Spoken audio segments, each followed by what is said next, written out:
Basically what the shorts does is I call it a shorts because it's shaped like a shorts, but in reality what it is, it's a heat shrink that Raychem makes that turns one direction for the mass line to break it out into two separate portions. So this is power and signal, and these are the grounds.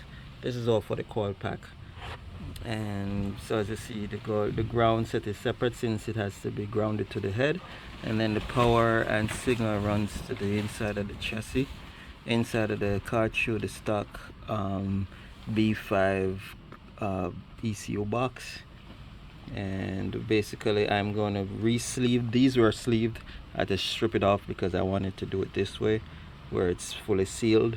So I have the boot on this end where the pins are, and then I'm gonna put a heat shrink on here to merge this into here. This is on, I don't think this is glue lined, so I will use glue line heat shrink here, and then put another glue line one over the whole thing so I can seal this on the inside and outside, and then heat shrink. I'm not using DR25, don't have money for that, so I'm just going to use regular heat shrink over it, and then glue line the ends of these, and then this is gonna get heat treated that it's gonna turn one leg into a T. So it's not really gonna be like a shorts, it's gonna be a T, because what happened is one is gonna go straight down to the engine block, the ground side, and then the engine side is gonna continue straight into the car.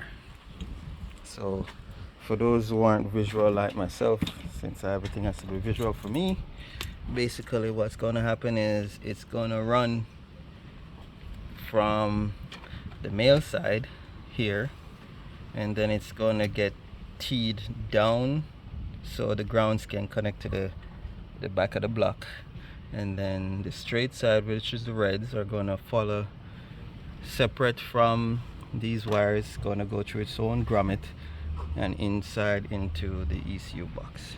So that's all that's gonna be, and I have the heat shrinks to shrink them down for the power and the ground side, and that will complete this loom. I like to sub harness everything on the car so it's easier to break out and have to constantly pull the ECU plug for service or modification. So that's your 2 cents on this Memorial Day. For all the veterans, most of them I'm friends with our racers, so good to see that, and plus my co-workers and boss. So happy Memorial Day, thanks for your service, and for those who passed, we give them thanks for making our country great again. Peace.